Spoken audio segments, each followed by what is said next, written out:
कुठे विद्यार्थ्यांवर लाठ्या चालवल्या गेल्या तर कुठे अश्रुधुराचे बॉम्ब फेकले गेले। पण बिहारमध्ये तर विद्यार्थ्यांवर AK-47 रायफलनं गोळीबार केला गेला। जणू काही ते विद्यार्थी नाही तर दहशतवादी आहेत अशी कारवाई झाल्याचा आरोप होतोय।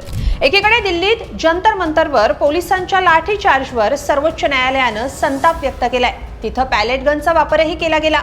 त्याच वेळेस बिहारमध्ये विद्यार्थी आंदोलनात थेट AK-47 रायफलचा वापर झाल्याचं समोर आलंय। साहजिकच या बातमीनं एकच खळबळ उडाली आहे। पण बिहारच्या सिवानमध्ये आंदोलनावेळी असं काय घडलं की विद्यार्थ्यांवर AK-47 न गोळीबार करावा लागला? AK-47 रायफल वापरणारा कोण आहे आणि मुळात त्या घटनेच्या दिवशी तिथं काय घडलं याचा प्रत्यक्षदर्शींनी काय खुलासा केलाय, सगळं सविस्तर पाहूया या व्हिडिओतून। नमस्कार, मी स्वाती पाटील, lokmat.com वर आपलं स्वागत आहे। तारीख 25 जुलै, ठिकाण JP चौक, सिवान, बिहार। धर्मेंद्र प्रधान यांच्या राजीनाम्याच्या मागणीसाठी बिहार बंद पुकारण्यात आला होता। हजारो आंदोलक विद्यार्थी रस्त्यावर उतरले होते।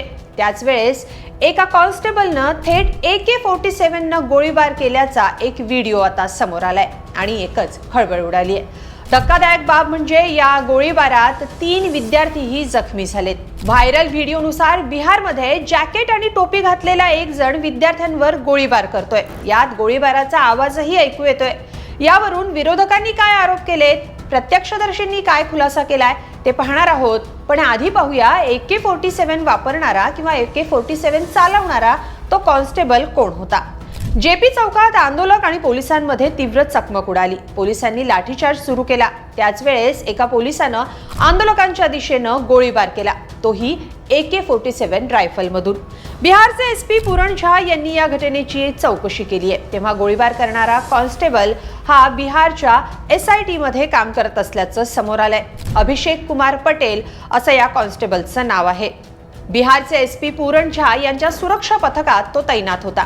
पोलीस मुख्यालयाच्या चौकशीनंतर विशेष तपास पथकात काम करणाऱ्या अभिषेक पटेलला आता निलंबित करण्यात आलेलं आहे। त्याच वेळेस जे विद्यार्थी जखमी झालेत ते AK-47 च्या गोळीबारानं जखमी झाले नाहीत असा दावा पोलिसांनी केलेला आहे। कारण AK-47 चा गोळीबाराचा मार्ग हवेतून होता आणि त्यातून सुटलेली गोळी प्राणघातक असते असं पोलिसांनी म्हटलंय। पण गोळीबार झाला तेव्हा तिथं काय घडलं होतं याबाबत प्रत्यक्षदर्शींनी काय खुलासा केलेला आहे ते आता पाहूया। सबको लखेद रही है, ये लोग भाग रहा, फिर आ रहा, फिर भाग रहा। 3 राउंड इस तरह चला। लास्ट में पुलिस जब चौथा राउंड में आपको आंसू गैस छोड़ा, उस पर भी लोग नहीं माना। तब जाकर पुलिस हवाई फायरिंग, लगभग 5 गो हवाई फायरिंग किया। उसके बाद से आधा घंटा बाद मामला धीरे धीरे शांत हुआ। पुलिस AK-47 फायरिंग कर रहा है। अब AK-47 के बारे में तो हमने नहीं देखा, लेकिन पुलिस फायरिंग केवल किया, यहाँ पर फायरिंग हुआ है। पुलिस ने खुद को अपने बचाव में गोलियां चलाई। जहाँ तक हमने देखा वो प्रदर्शनकारी बहुत उग्र थे।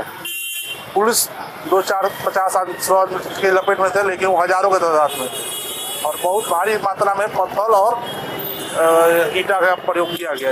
राजदचे नेते तेजस्वी यादव यांनी सिवानमधल्या या व्हिडिओवरून गंभीर आरोप केले। ते म्हणाले की देशात विद्यार्थी आंदोलनादरम्यान पोलिसांनी नियमांचं उल्लंघन केलंय। AK-47 न गोळीबार करण्याची देशातली ही पहिलीच घटना आहे। लोकशाहीमध्ये शांततापूर्ण आंदोलन करणं हा नागरिकांचा अधिकार आहे। हाच ट्रेंड जर सुरू राहिला तर राज्यातली सरकार हक्कांसाठी लढणाऱ्या वकील, डॉक्टर, शिक्षक, न्यायाधीश, विद्यार्थी, तरुण, महिला आणि शेतकऱ्यांवरही AK-47 न गोळीबार करतील का असा सवाल तेजस्वी यादव यांनी केलाय।